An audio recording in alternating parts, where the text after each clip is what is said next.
What's up, everybody? This is Alex Christoforou with The Duran, and I have with me Alexander Mercouris, editor-in-chief of The Duran. And today we're going to take a look at social media's crackdown on the Ron Paul Institute.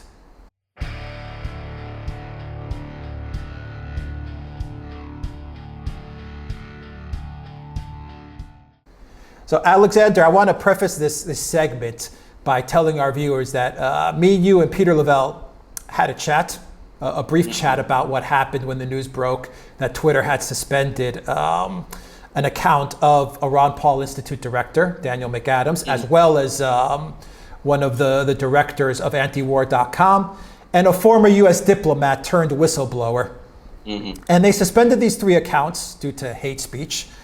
And we all had different views on what was happening, especially in context with what they were doing to Alex Jones and InfoWars. What I think is collusion of all the tech companies within 12 hours targeting Alex Jones and really targeting to ruin him.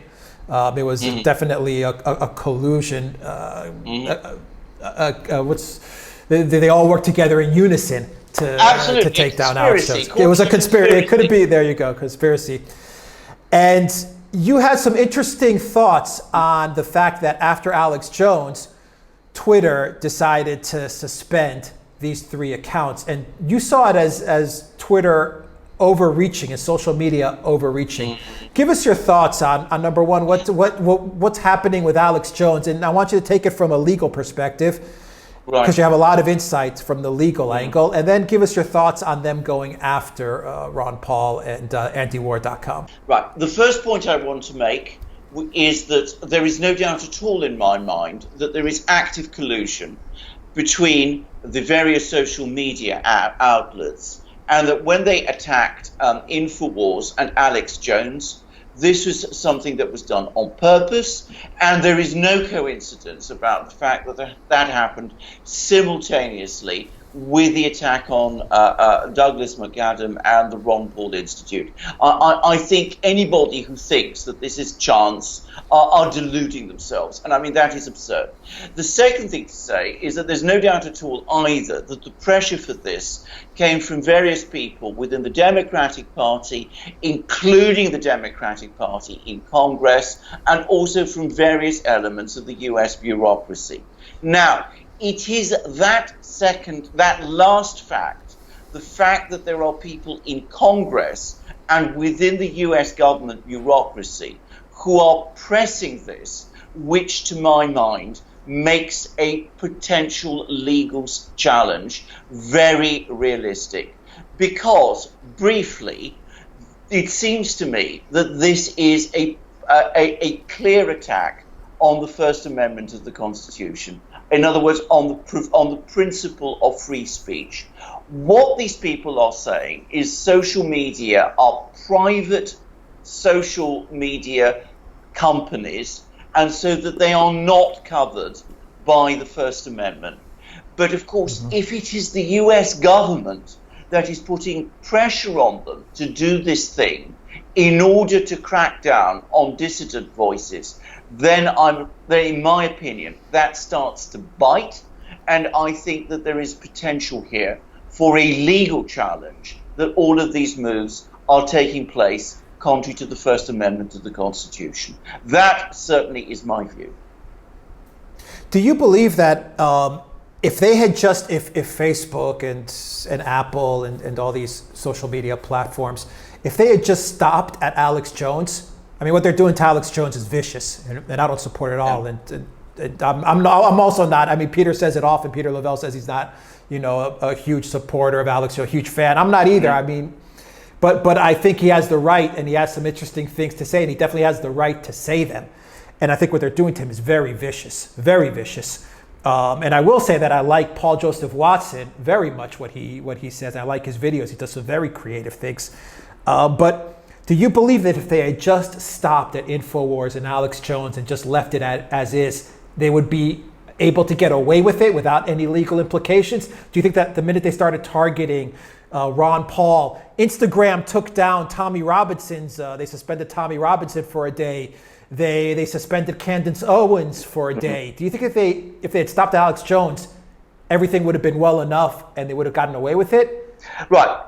First of all, can I just say about what my view about Alex Jones is? I too disagree with many of the things he says, perhaps even most of them. To my mind, in this issue, that is completely irrelevant. You are absolutely right. Whatever you think of Alex Jones, and as I said, he is a man of enormous abilities in many things. He has a right to express his opinions. And in a free and democratic society, the way that you dispute people's opinions is by responding to them, not by silencing them. These people who call themselves liberals are acting in the most illiberal way. And I saw that Senator Murphy, the Democratic senator for Connecticut, was talking about people like Alex Jones being a threat to democracy. It seems to me that the threat to democracy comes from people like Senator Murphy, who are cracking down on free speech in this way. I mean, that is absolutely clearly my own view. So that's the first thing to say about that. The second is, yes, I think they would have probably got away with it if they'd stopped at Alex Jones. Alex Jones has a certain reputation. I think people feel about him that he's a dubious person. I think in relation to Ron Paul and other people, I think that Ron Paul is a former representative, a former elected representative in the House of Representatives of the United States. He is a famous person. He is a serious person. He expresses himself in very serious ways. I think to attack him indirectly through his institute and through one of the major officials of his institute was a reckless and unwise step. And I think if anybody is in a strong position to organize and challenge through the courts against this thing, it is probably Ron Paul. And I think he can also argue that precisely because it didn't stop with Alex Jones and InfoWars, but extended to him and to so many other people, this is not just an isolated incident of cracking down on hate speech. It is part of a concerted campaign, and therefore you can say confidently that the breach of the First Amendment of the Constitution has taken place.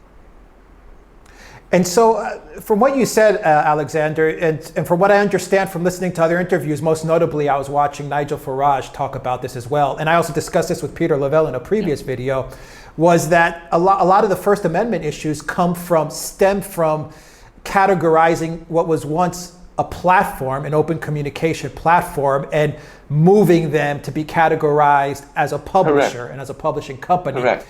If they are to become, if these companies like Facebook and Twitter are to be recognized as a publishing company, legally, what's the Pandora's box that this opens? Well, I mean, one obvious one, of course, is that they start becoming liable for some of the things that actually appear on their platforms. Maybe we shouldn't call them platforms anymore.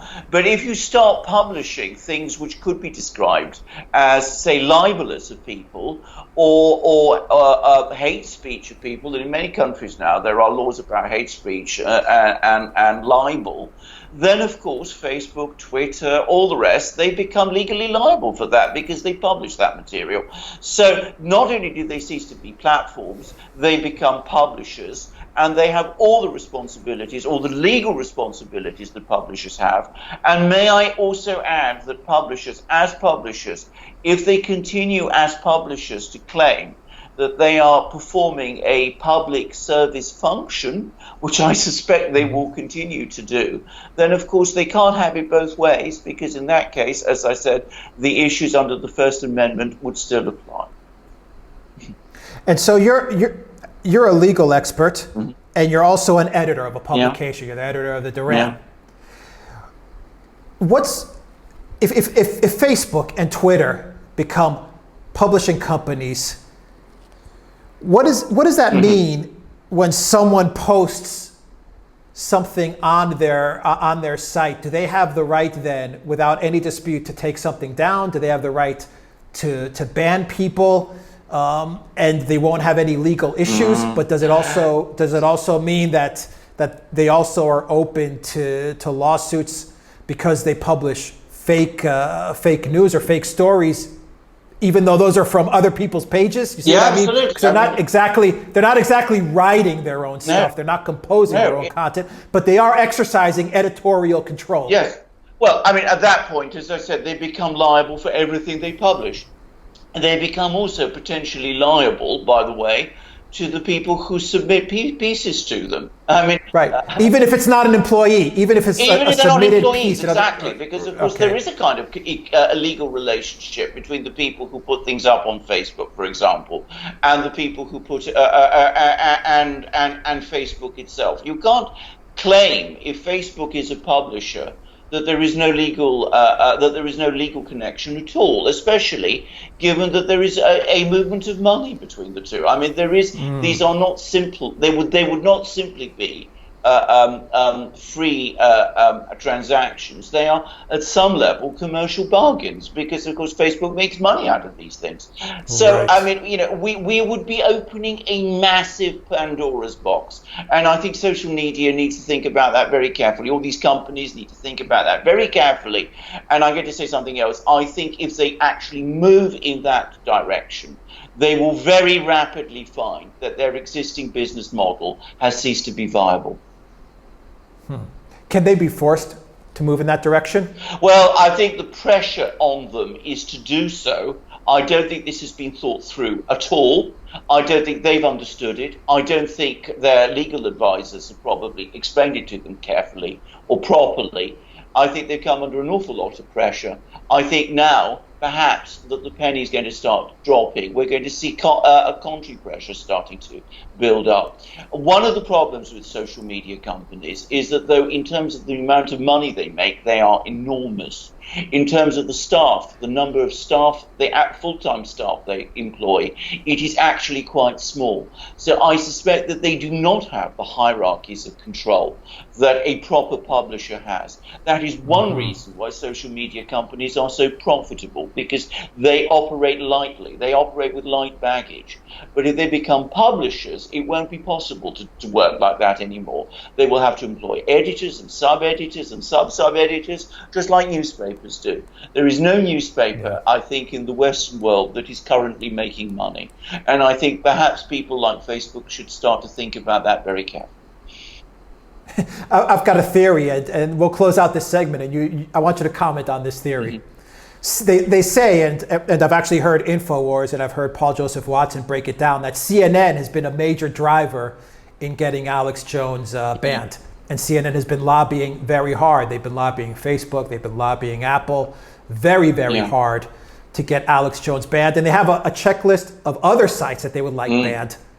And they're talking with, CNN's even talking with their advertisers to not advertise, for example, on Alex Jones's YouTube page and on all these pages. They were lobbying their advertisers as well. Do you think, this is my own conspiracy theory, but I'll throw it out there.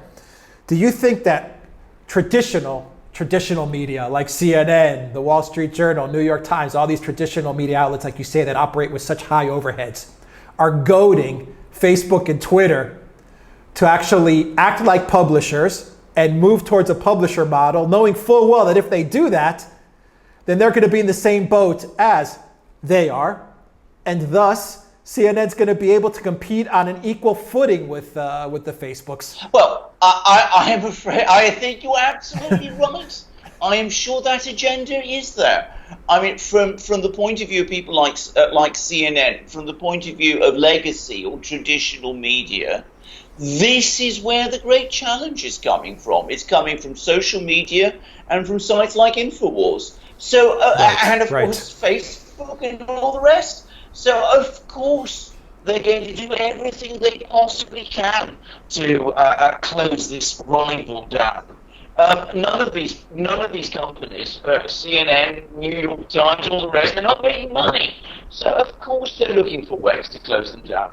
And I'm afraid if Facebook and the rest are going into bed with these people and are accepting the pressure they're coming under from them, then all I can say is they're fools.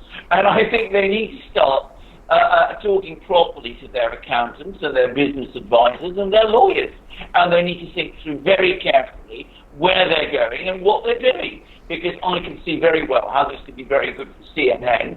I cannot see for the life of me how this could be good for Twitter or Facebook or any of the others. Right. Right, I completely agree with you. And I want one final question to ask you from a legal standpoint. What if Twitter and Facebook and these platforms decide, you know what, screw this publishing angle. We really effed up. We're going to be the open platform that we once promised we would be. Are there any legal implications or government crackdowns or anything if they take that approach and they say, you know what, aside from, say, pornography and graphic violence, we're going to let everyone speak freely? Well, everyone. I don't see what the legal challenge could be in that case. I'm going to say it straightforwardly. I mean, if they're going to continue to fulfill that function, then I know they come under huge pressure. I mean, there were stories that Senator Warner last year was touring Silicon Valley and all these other places to sort of put in arm twist social media and places like Facebook.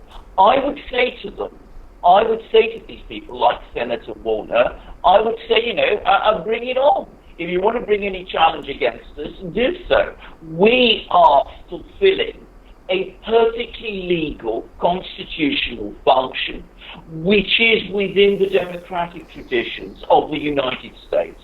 If you are so afraid of people speaking out that you want to run a campaign against us, we will fight you every inch of the way, fully confident that we will win. And that is what I would be doing, frankly, if I was in the position of Facebook, Twitter, and all the rest. Right, that's a great way of putting it. And that's how we're going to wrap up the segment. Alexander Mercouris, thank you for your expert analysis on this situation.